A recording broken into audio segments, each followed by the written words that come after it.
वो ये पूछता है कि आजकल हम देखते हैं इराक में कि काफ़ी लोग बहुत खुशियाँ बनाते हैं कि सदाम से जान छूट गई उनकी।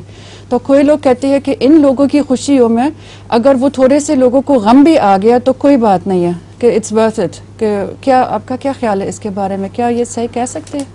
दो बातें हैं। एक तो ये कि थोड़े से लोगों को गम नहीं आया, सारा इराक बर्बाद हो गया है। इराक की आबादी का शायद ही कोई हिस्सा बचा हो जो बम्बार्डमेंट से तबाह ना हुआ हो। उनके बीवी बच्चे मारे गए, उनके घर बर्बाद हो गए।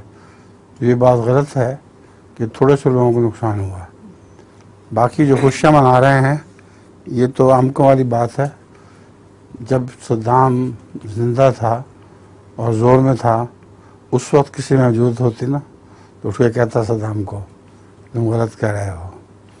और रसूलुल्लाह सल्लल्लाहु अलैहि वसल्लम ने फरमाया है कि असल बहादुर वो है जो हाकिम के सामने खड़े होकर उसके झूठ के मुमतल की इतला करे।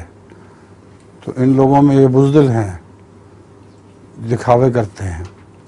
और अब जो नाच गाने कर रहे हैं ये अमेरिका को खुश करने के लिए कि उस तरह शायद उनको कुछ ज़्यादा मिल जाए।